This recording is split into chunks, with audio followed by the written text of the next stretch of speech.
I have always been on a journey to find freedom.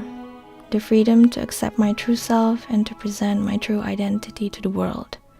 Now, I can finally say, I no longer feel the burden of having to pretend to be someone I'm not, or the need to hide my identity and past experience. Here, away from home, I can be who I really am, a Muslim woman of Chinese Indonesian descent. I don't deny that the people here stare, maybe because of my headscarf, my looks, or perhaps out of curiosity. Nevertheless, I feel at ease and blessed. I can complete my education and pursue my dreams. This is the life I want for my sister and for others, especially those who feel oppressed, discriminated against, and endure such feelings in silence. My dad comes from an ethnic group indigenous to a province of Sumatra, while my mom is Chinese Indonesian and was born in Java. My dad's family are Muslims, while my mom's are mostly Christians. When I was little, a lot of people told me that my face had a striking resemblance to my mom's. Little did I know how looking like my mom would impact my life. When I was in secondary school, a good friend told me out of the blue that she hated Chinese Indonesian. I asked her, "What about me?" She responded, "Well, you're my friend, and you've been nice to me, so I don't hate you."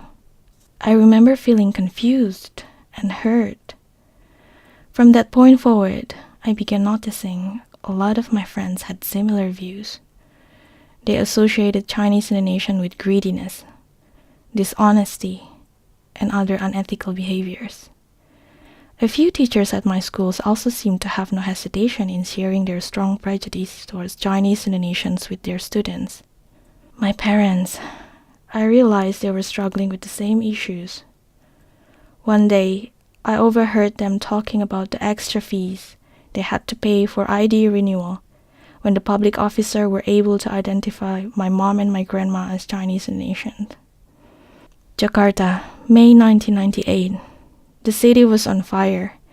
People burned buildings, cars, looting, fire. It was horrific. Rumors spread. A lot of Chinese women and girls were raped and killed. I remember feeling frightened and disturbed. My parents didn't really discuss it, but my mom told me something that lingered for years. Do not tell anyone you're half Chinese Indonesian. I became more and more secretive and pretended to be a part of a local ethnic group. A few years later, I had a job interview with a government-owned company. Before the interview, I had to fill in a form, and there was an ethnicity column in which I wrote my dad's ethnic group. The interviewer said I didn't look anything like this ethnic group and asked me about my mom's ethnicity, to which I said, Chinese. The interviewer said, "Well, then you're not an Indonesian. Your dad comes from a matrilineal culture, while your mom comes from a patriarchal culture. So basically, you don't belong to any of these groups." I couldn't say anything. I wonder why it is difficult for us to live a life free from prejudice. I wonder why it is difficult for us to live in harmony with each other.